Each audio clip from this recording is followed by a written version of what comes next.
Olá, amigos! Nós estamos no Observatório da Cultura do Brasil para mais um bate-papo na 20ª Semana Nacional de Museus, promovida pelo IBRAM, Instituto Brasileiro de Museus. Estamos aqui com o idealizador do MUSIM, Museu do Som Independente, e fonoteca da música paranaense, Manuel de Souza Neto, que vai realizar a palestra de encerramento da nossa programação. O tema é a economia política da música na perspectiva das pesquisas feitas na instituição, contribuições para a produção acadêmica e teoria. Manuel de Souza Neto é cientista político, pesquisador, escritor e agitador cultural. Fundador do MUSIM, Museu do Som Independente, e da Fonoteca da Música Paranaense. Foi integrante da Câmara Colegiado Setorial de Música e CNPq do MINC, 2005 a 2017, e é editor do Observatório da Cultura do Brasil. Eu chamo para fazer a mediação Leonardo de Marchi, professor de graduação e pós-graduação da Escola de Comunicação da UFRJ. Seus trabalhos abordam temas como indústria da música, economia criativa, políticas culturais e financiarização da vida cotidiana. É isso, pessoal. Uma boa exposição para vocês. Obrigado, Digão. Até. Muito obrigado, Digão. Então, o Digão tirou o time de campo, tem outras gravações e edições para fazer, ficamos nós, Leonardo. É um prazer ter você aqui para fazer esses questionamentos, bater um papo. E vamos de cara, né? Temos um tempo curto. Sim, claro. Eu queria comentar que o Museu do Som Independente surgiu com esse nome de independente por algumas questões. Então, a primeira é que a ideia é que era de música independente nos anos 90, que tem o underground, né? Hoje em dia tem os mercados de nicho, né? Tem todo mundo que não é da turma dos selos, que não aparece nas curadorias hoje em dia das grandes empresas de gravadoras, todo mundo é out. Então, é tudo que não é o mercadão. Então, surgiu isso de uma curiosidade nossa ali de jornalismo, de rádio, né, de fanzine, que a gente tinha essa nossa turma, né, não só em Curitiba, mas pelo Brasil, que são amigos que gostam desse cenário. E a outra coisa é que é um museu independente, que não é um museu do discurso estatal, não é aquele recorte do poder público que diz o que é oficial. Né? Então, era tudo aquilo também que não é oficial. E a outra curiosidade é porque surgiu como independente, né? Porque nós sentimos que algumas das pesquisas que a gente queria fazer não cabiam bem na academia aqui. Podiam caber em outros estados, outros países, mas não tinha espaço para estudos sociais da música. Você estudava na academia, basicamente, harmonia, melodia, partituras comparadas, né? E nem música paranense, nem underground, nem questões sociais, nem econômicas, nem políticas da música, nada. Daí a gente começou essa pesquisa nos anos 90, e o primeiro trabalho que a gente fez de relevância foi a desconstrução da música na cultura paranaense, em 2004, que eu sou organizador, e ele tem um trabalho inicial, que é ali um resultado, né, inicial dos nossos trabalhos, né, que tem alguma relevância. Mas antes de falar dessa relevância, eu queria continuar falando que a partir do Museu do Som Independente, a gente montou em 2011 o Observatório da Cultura, que hoje carrega o selo, vamos dizer, a marca que hoje estrutura as outras questões que a gente está ligado. Né? Antes ele era a parte, hoje ele é o próprio guarda-chuva. E disso a gente dividiu a parte paranaense, que não era sobre mercado nem indústria, em fonoteca da música paranaense. Porque ninguém entendia que tinha uma pesquisa de música paranaense, um museu próprio disso, com o nome Museu do Som Independente. Uma confusão. Uma coisa lá que a gente criou no passado, depois a gente concluiu que a gente criou toda uma divisão paranaense e que os museus daqui não tinham. Então tem uma parte de história da música do Paraná e discos, né, e tem uma instituição para isso. As pesquisas de mercado, ser independente, bandas undergrounds, etc., está no Museu do Som Independente, e o Observatório lida com políticas públicas, com economia da cultura, com direito autoral, né? Enfim, e outros temas que você já conhece, que você já participou. E agora, esse primeiro trabalho, ele não à toa já tem um texto de apresentação do Luiz Carlos Prestes, na época, o filho, Luiz Prestes, porque a gente tinha uma pegada já econômica, ele sacou isso, que a gente vai contando a história, mas vai falando das contradições de classes, elites, né, a coisa do porquê que a música erudita era bem tratada, popular era colocada ali como secundária, né? E por que as gravadoras, o MB, ECAD, todo mundo tratou mal o cenário, né? Uhum. Era uma situação que era uma curiosidade, né? Então, para você ter uma ideia, tem um estudo que começa a música em 1600 até 1850, na região do Rogério Budassi, que é um panorama dessa chegada, dos primeiros elementos que possam falar alguma coisa sobre música. Né? E isso acaba indo em Misiones, né? Porque, na verdade, é jesuíta nesse período só tinha no estado, nem existia. Né? Eram missões jesuíticas. E fala um pouco da questão do que se sabe da música indígena, as primeiras influências da música religiosa ou de estrangeiros que foram chegando no estado. Fala um pouco das proibições, das tradições. O Paraná teve muita proibição de cultura, por lei. Olha, né? Assim que como triste, Rio, mas interessante. Sim, é horrível e interessante ao mesmo tempo. Claro. Assim como no Rio, o batuque já foi proibido, aqui além do batuque, o gauchismo era proibido. Então, as tradições gaúchas, porque eles tinham medo de uma divisão ao sul. Olha. De um novo estado, por causa das guerras do Rio Grande do Sul, e a divisão seria aqui no Paraná. Então, aqui foi proibido, isso foi uma pressão federal. Isso tem a ver com a questão da cultura paranaense ser apagada, e as pessoas não têm muita noção sobre o que é nem aqui. Porque foi proibido. Um século de produções dá um apagamento cultural. Né? Isso daí é o trabalho do Magnus, professor de História. Né? Também um pouco da questão do regionalismo, né? Algumas curiosidades sobre como a música erudita chegava aqui como uma questão de gosto, de plateia, de etiqueta, e você se diferenciar. Né? Vários estudos da época dá para aplicar Pierre Bourdieu, assim, distinção, que eles falavam abertamente que aquilo era para você dizer que você era chique. Né? Então, eles se preocupavam mais a forma que você se vestisse e comportava na apresentação do que com a peça em si. Olha. Tem alguns estudos assim bem interessantes sobre o Paraná. O Paraná é um lugar estranho, sabe? É diferente. Deve ser Tem um muita Nebraska. singularidade. Meio Utah, meio Nebraska para os Estados Unidos, assim, sabe? Deixa eu te perguntar uma coisa, então. Essa abordagem mais de pesquisa social, mais sociológica, né? Eu entendi que você falou que uma preocupação era tirar um pouco de uma certa historiografia, de uma musicologia, que são importantes, evidentemente, mas isso estava desde o início do projeto ou foi algo que começou, foi algo que aconteceu durante as pesquisas, os contatos, da formação das redes de pesquisa? Como é que isso foi se dando? Com o inventário, com a organização dos dados. Na medida que a gente foi levantando documentos e conhecendo as pesquisas que tinham aqui, os professores que haviam escrito no passado, e que a gente buscava apoio dos coordenadores dos cursos, a gente via que alguns temas eles davam de ombro, tipo, isso não, procura lá o pessoal da história, da antropologia.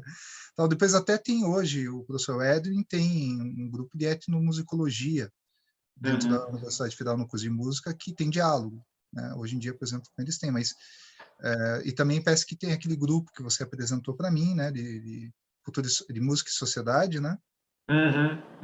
Isso também é recente. Mas quando a gente começou isso nos anos 90, não tinha nada. Aquele papo só tinha mato aqui, sabe? Né? Tanto que eu era um produtor musical, né? Então eu saí pesquisando por vontade, desde novo. Né? E aí, quando a gente foi fazer isso, inclusive muitos disseram, não, mas o Manuel não é doutor, ele nem é formado em música, que ia ajudar nesse livro aí, é delírio. Né? Tá aqui. Mas alguns professores disseram, não, eu vou ajudar, viu? Estou junto, vou apresentar artigo. E apresentaram. Né? Achei legal. E tem uma diversidade de formações, ele é multidisciplinar, né? Várias formações, várias pessoas de várias graduações diferentes, e alunos, e doutores. Né? Então, a gente tem assim, uma diversidade nesse trabalho. Isso é muito interessante, né? Porque sai de uma forma positiva de algo que está um pouco sufocando a vida acadêmica, que é você ver titulações, o que você vai dizer, para preencher, enfim, demandas daquelas instituições que avaliam os programas de pós-graduação. E, no final das contas, isso acaba padronizando, nos que tem, enfim, um resultado positivo, uma certa padronização das pesquisas, mas, por outro lado, também tem o seu lado negativo, seu efeito negativo, que é tornar tudo mais do mesmo, né? E proibir pessoas de pesquisar, né? Quantas pessoas que eu conheço que não são da academia, querem pesquisar e acabam não fazendo porque não tem espaço, incentivo para elas. Acho que não é uma proibição, né? Apenas fez um link, uma conexão, não se abriu muito espaço, né? Mas eu já vi instituições pelo Brasil, em alguns lugares, que abrem para a comunidade, para pesquisa, para bate-papo, ajudam escolas para fazer mapeamentos culturais junto com a universidade. Então, tem várias iniciativas. Acho que depende de cada lugar, né? De cada curso. Né? Mas eu entendo que você quer dizer que nem todo lugar é aberto. É difícil. Tecnicamente é aberto, mas assim, você não tem, às vezes, incentivo para continuar fazendo. Isso é uma iniciativa de vocês que eu acho muito interessante. Obrigado. E, olha, daí tem um segundo capítulo que a gente abriu aqui para vultos históricos, né? Alguns desconhecidos no Brasil, o Brasílio Tiberê, Augusto César, Bento Mussurunga, mas que foram importantes aqui no Estado, ou José Penalva, que esse já é importante na música contemporânea, né? Assim como Walter Branco, aluno do Carl Reuter, também tinha uma ligação com a outra pesquisadora que é daqui, me fugiu o nome agora, criadora, compositora de música erudita contemporânea. Não se lembrou ninguém daqui que é?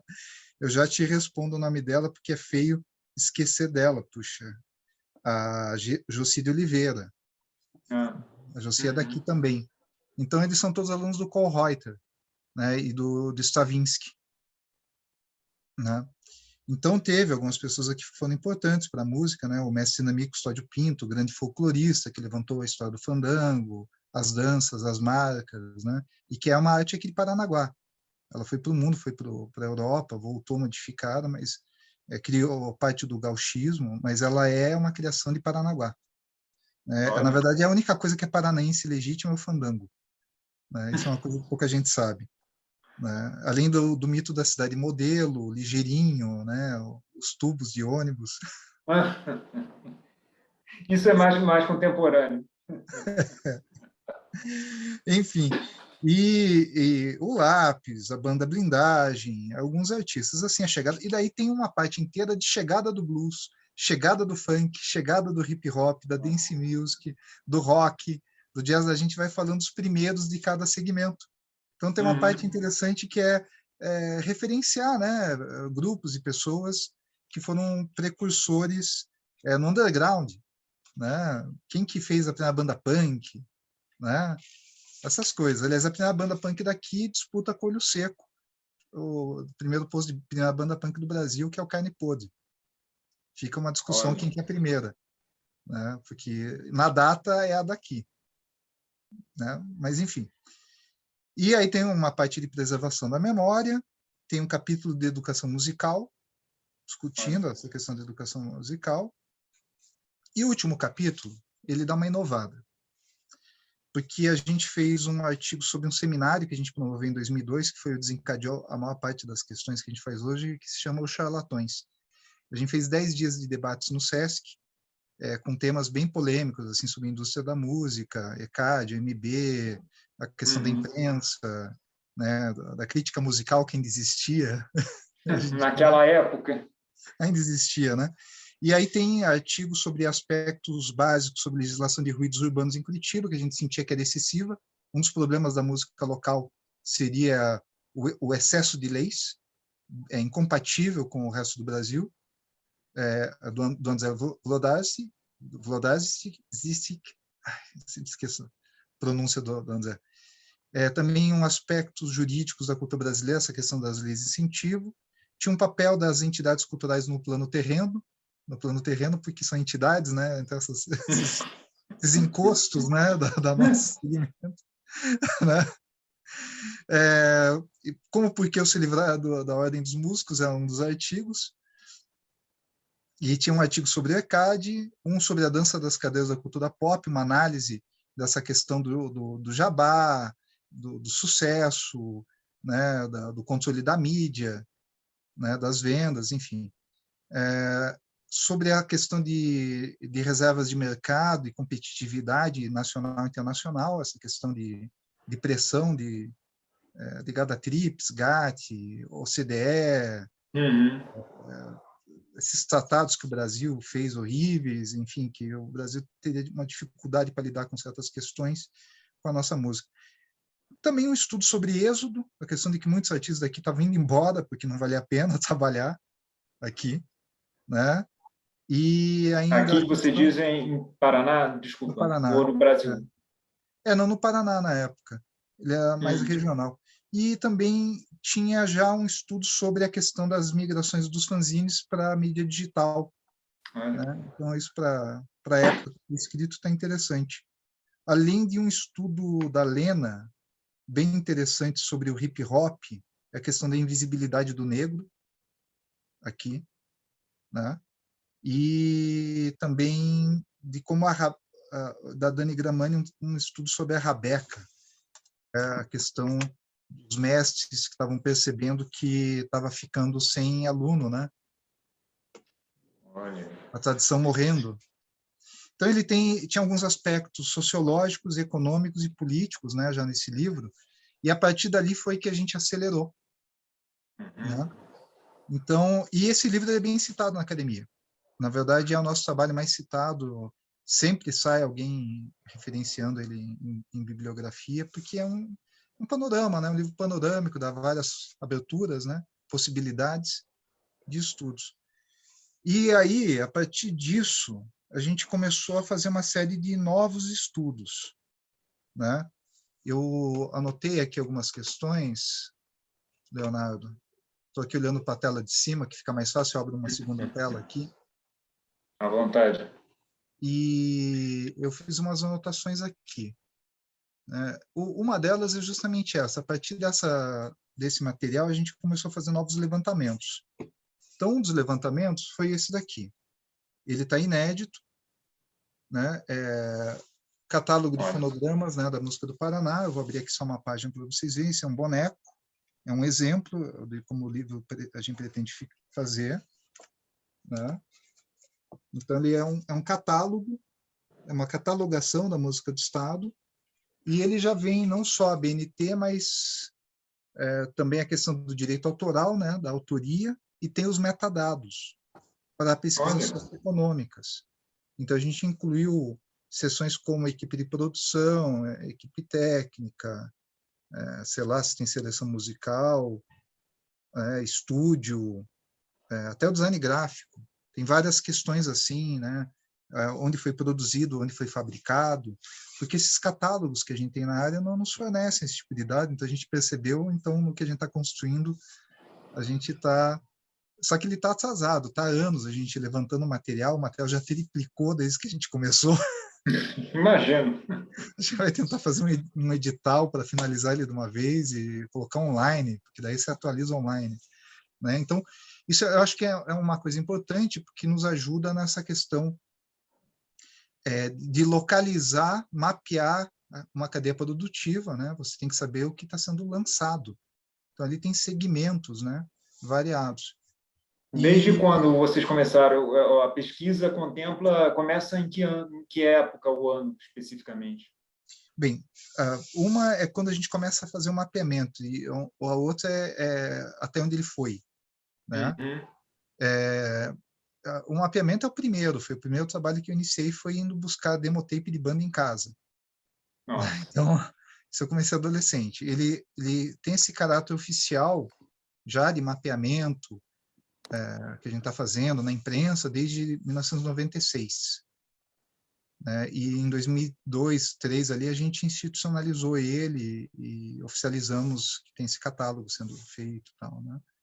Então, ele está sendo feito todos esses anos, já podia estar publicado, mas o poder público aqui não facilita, né? Apoio, tudo, tem aquelas coisas políticas que eu já te falei, né? Uhum. Até é curioso, né? O IBRAM nos reconhece como museu e a Fundação Cultural Local não.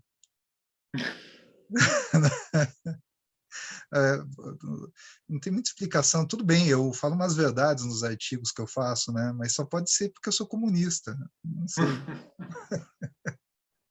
Eu As ia fazer uma coisas da política piadinha. local. Eu ia inventar aqui qualquer coisa, qualquer desculpa ia ser desculpa para eles não estarem apoiando a gente. Tipo assim, não, ele é Ah. comunista. Mas, enfim, uma hora sai.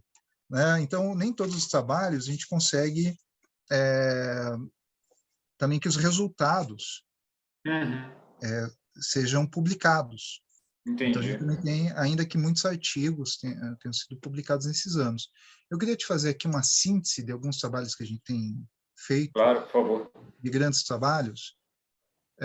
Por exemplo, a partir desses núcleos daqui, a gente contribuiu a relatoria. Desculpa, na ordem aqui. Essa catalogação dos discos que eu já falei, né, que é uma das mais antigas. Nós temos um grupo de estudo e colaboradores que nos trazem cartazes. A gente reúne também há 30 anos já cartazes, então a gente tem um mapeamento dos eventos, né, principalmente ligado a bandas, mas tem outros eventos culturais da cidade ali, a maioria da música, que é o que a gente se concentra. Até eu doei um material do teatro para o Centro Cultural de Teatro Guaíra uma vez, né, porque eu não estava pesquisando teatro, então eu tinha um monte de matéria de teatro. Eu falei, pessoal, tem um centro de Claro. documentação do Guairão, manda para lá. Despachamos para onde vão estudar. Né? Claro, não, melhor. Melhor. E tem um núcleo de estudos que a gente fez um mapeamento das pistas de dança, e durante 3 anos ficamos com os DJs estudando os materiais, fazendo anotações. A gente tem um mapeamento de 40 anos de pista de dança, desde a discoteca, em Curitiba. A discoteca era... Até o techno, house, tudo, né? Sim, As como gênero. raves, né? Onde tem DJ e pista, né? Em resumo. Legal. Podia falar um pouquinho, acho que eu fiquei curioso assim, sobre essa questão da metodologia, né? Que vocês utilizam. Como é que, por exemplo, essa pesquisa é sensacional dos DJs. Como é que foi? Como é que é isso? Queria que você falasse um pouquinho mais sobre essa As pesquisas, pesquisa. elas têm diferenças gritantes. Tem pesquisa que a gente tem núcleo com uma metodologia, outra a gente está fazendo um rateio de material e cada um fazendo seu projeto e só tem ali alguma coisa em comum, mas são são pessoas de grupos e disciplinas diferentes, então até a metodologia, a bibliografia não é a mesma, só tem um tema em comum, né? Isso já aconteceu. Mas algumas pesquisas como essas ligadas por exemplo, a fanzine, cartaz, foto, né? Isso é um levantamento mesmo de iconográfico, praticamente, né? A gente está levantando muito mais, acho que, de antropologia, né? Porque a gente vai levantando imagens, símbolos, documentos, né? Tem entrevistas, né? Então a gente também entrevista, recolhe histórias, né? As práticas e esses estudos eles acabam sendo mesmo de inventário, né? Para facilitar mais escritas.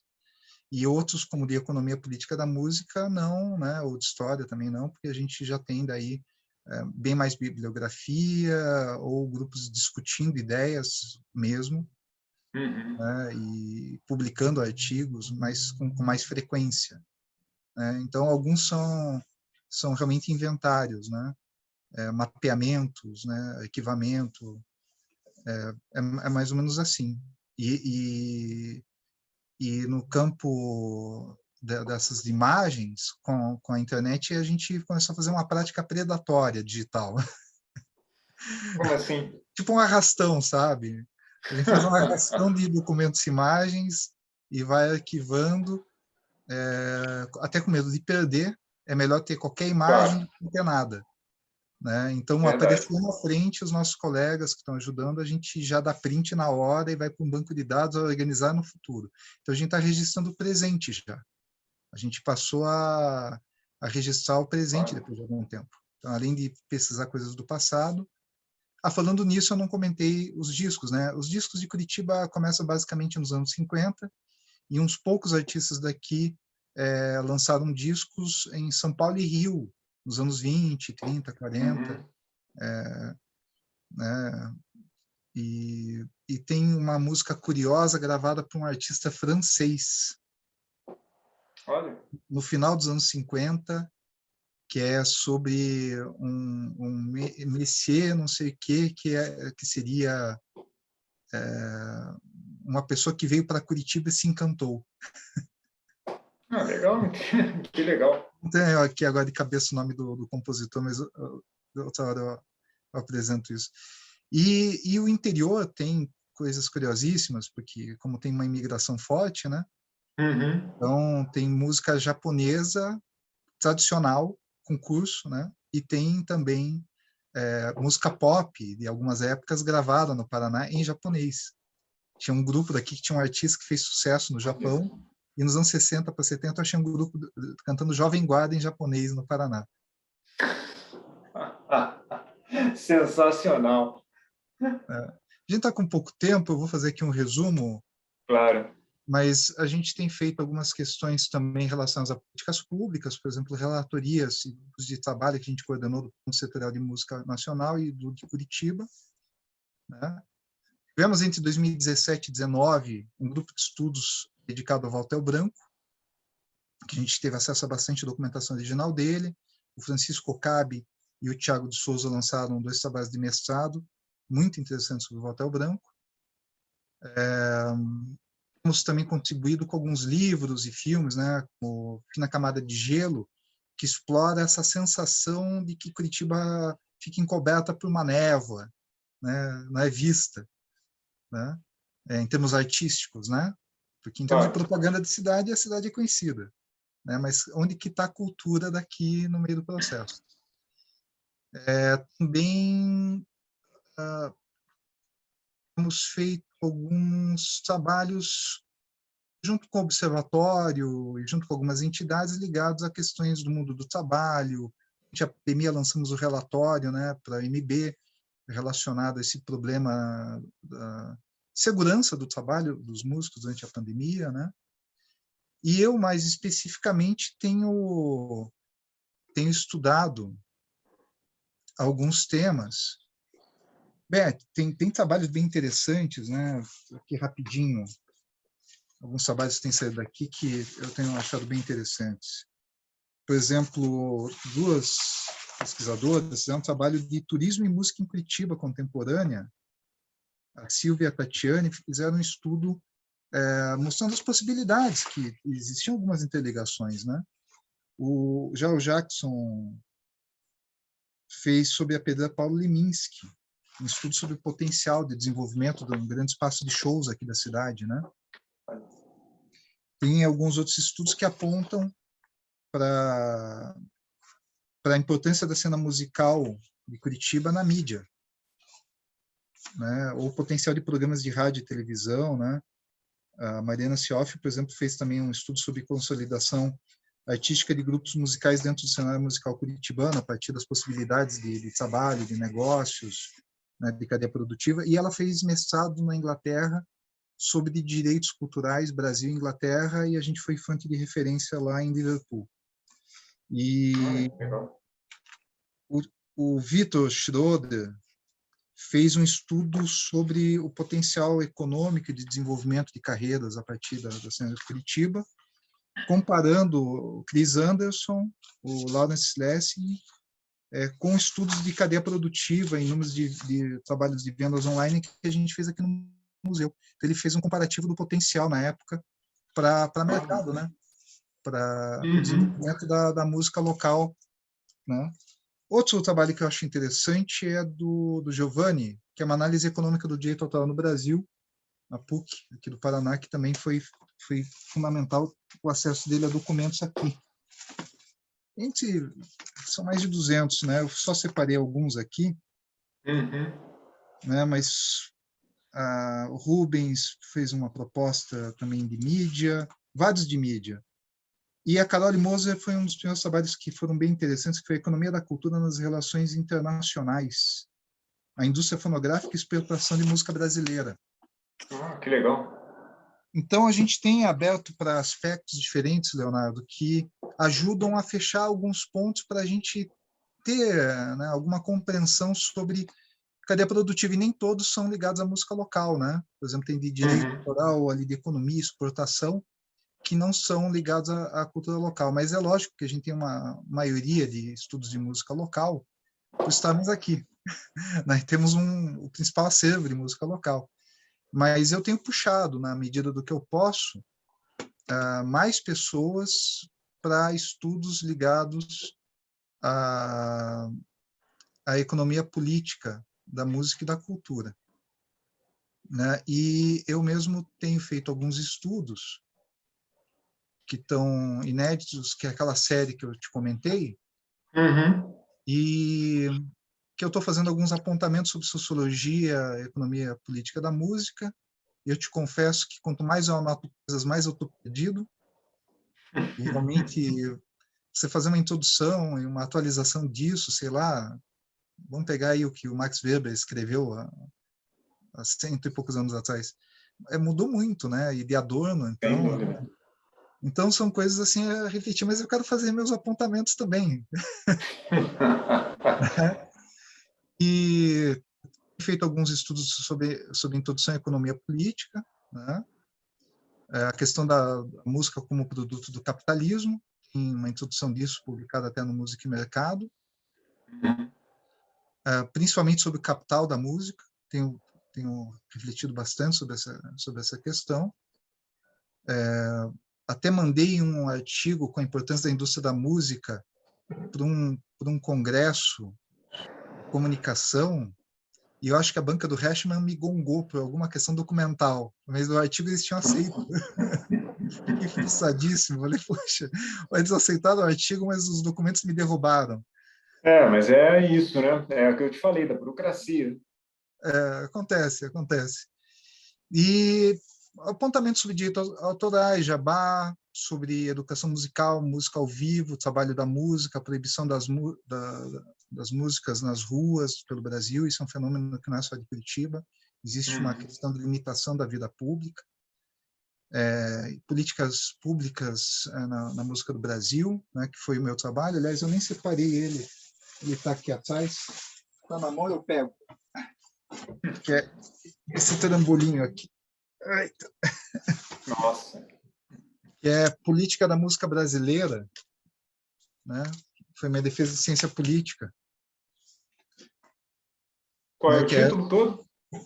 Música Brasileira, conflitos entre grupos políticos e sociais e econômicos na Câmara Setorial de Música do Ministério da Cultura no início do século XXI. Eu mesmo tenho que ler porque eu não me lembro.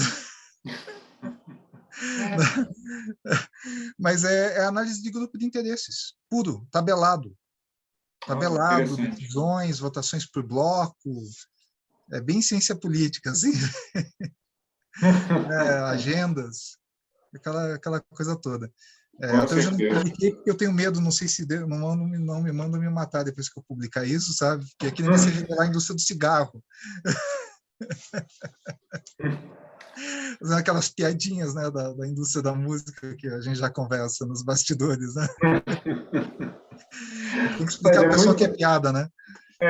Não, mas é muito interessante porque tem um vasto mundo de pesquisas aí que você coordenou, vocês fizeram.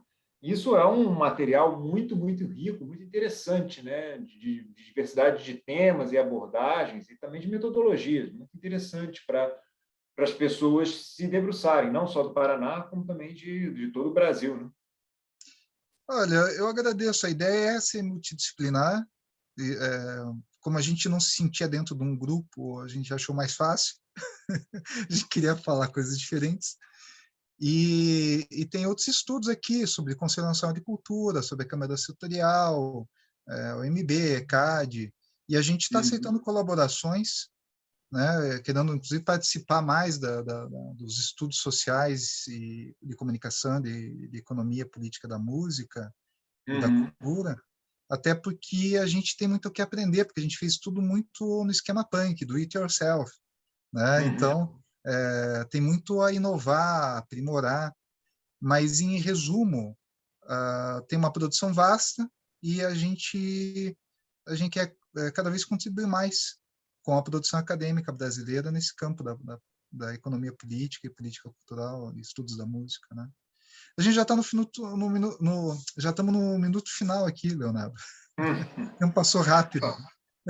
Conversa boa sempre passa rápido, cara. Foi um prazer conversar contigo e poder conhecer melhor esse incrível acervo que vocês têm. Parabéns mesmo.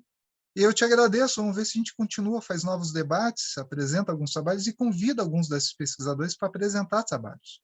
Claro, claro. Agradeço por tudo aí. Obrigado pelo bate-papo.